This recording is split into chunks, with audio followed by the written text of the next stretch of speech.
আসসালামু আলাইকুম। আজকে একটি মাছ ধরার ভিডিও নিয়ে আমি আপনাদের মাঝে হাজির হয়েছি। আজকে আমাদের কুয়েতে মানে গ্রামের ভাষায় বলে কুয়েতে মাছ মারতেছি। এখানে আমি, আমার আব্বা এবং ভাই আছে, ৩ জনই আছি আমরা। মেশিনটা স্টার্ট দিলাম কারণ এখানে অনেক পানি, প্রায় ১ ঘন্টা যাবৎ পানিটা সেচা লাগবে। আর এই জায়গাটা হচ্ছে আমাদের বিলের মধ্যে একটা জমি আছে।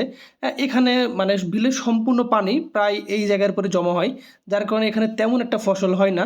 তো আব্বা বলছে যে এটা সেই পুরাতন দাদার আমল থেকে এখানে কুয়ে ছিল। তো পরবর্তীতে আমরা কুয়াটা কাটছি এখানে পাইপ টাইট দিয়ে। তো আব্বা এখানে সাইডে যে জঙ্গলগুলো ছিল পরিষ্কার করলো এবং আমি জঙ্গলগুলো টাইনে ক্লিয়ার করলাম। দেখেন আস্তে আস্তে পানি কমতে শুরু করছে, মাছের ঘোলাঘাটা বেড়ে যাচ্ছে। আর মনে তর্স হয়েছে না কখন মাছ ধরবো, কখন মাছ ধরবো। আমি, আব্বা, ভাই ৩ জন মিলাই মাছ ধরছি। ওই পলিথিনের মধ্যে জিওল মাছ ছিল। আব্বা বলছে জিওল মাছ ধর ধর ধর। ৩ জন মিলে আমরা আগে যাচ্ছিলাম জিওল মাছটা ধরার জন্য। মাছ ধরতেছি কারণ মাছগুলো তো ধরা লাগবে। আর মাছ ধরার মজা তো জানেন, যাই মাছ ধরছে তাই জানে যে কতটা মজা।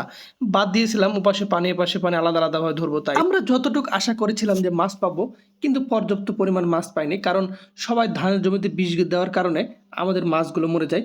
যাক আলহামদুলিল্লাহ, তাও অনেক মাছ পাইছি। তো এখানে মাছগুলো পরিষ্কার করে নিলাম, কারণ বাড়ি যেতে যেতে মাছগুলো মারা যাবে, কাদা টাদা লেগেছিল। দেখেন বাড়িতে আসার পরে মাছগুলো বস্তার উপর ঢালার পরে আলহামদুলিল্লাহ যতটুকু পাইছি আল্লাহর কাছে শুক্রিয়া। তো ধন্যবাদ সবাইকে। ভিডিওটা অবশ্যই শেয়ার করবেন এবং আমার পাশে থাকবেন। আসসালামু আলাইকুম।